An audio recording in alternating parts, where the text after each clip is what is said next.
અર્પિતા રાજ છે. હું સેટેલાઇટ અમદાવાદથી આવું છું. મને મારા સન આવ્યો પછી બેક પેઇન બહુ જ રહેતો હતો. 2017થી મને બેક પેઇન રહેતો હતો.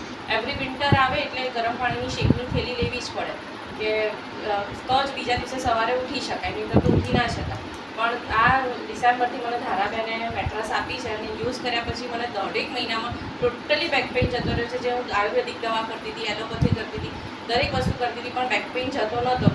પણ આ વસ્તુથી મારો બેક પેઇન ટોટલી દૂર થઈ ગયો છે. અને એવી જ રીતે મને તો આ રિઝલ્ટ મળ્યું, પણ મારા હસબન્ડને બી બહુ જ ફાઇન રિઝલ્ટ મળ્યું છે. એવી સ્નોરિંગમાં કે બેડરૂમમાં સૂતા હોય તો હોલમાં સંભળાય, એટલા મોટા સ્નોરિંગ હોતા. તો આ જે બેડ છે એ રોજ રાત્રે માથે બાંધીને સૂઈ જાય. હવે સ્નોરિંગ ઘણા ઓછા થઈ ગયા છે. મને સંભળાય એટલા જ મીન્સ કે ઘણા ઓછા થઈ ગયા છે એમના સ્નોરિંગ. એટલે એમને બી સરસ રિઝલ્ટ મળ્યું. સેમ મારા પપ્પાને હાઈ બીપી હતું, 140 અપ રહેતું હતું એમનું ઓલવેઝ બીપી. દવા બી રોજની લેતા હતા.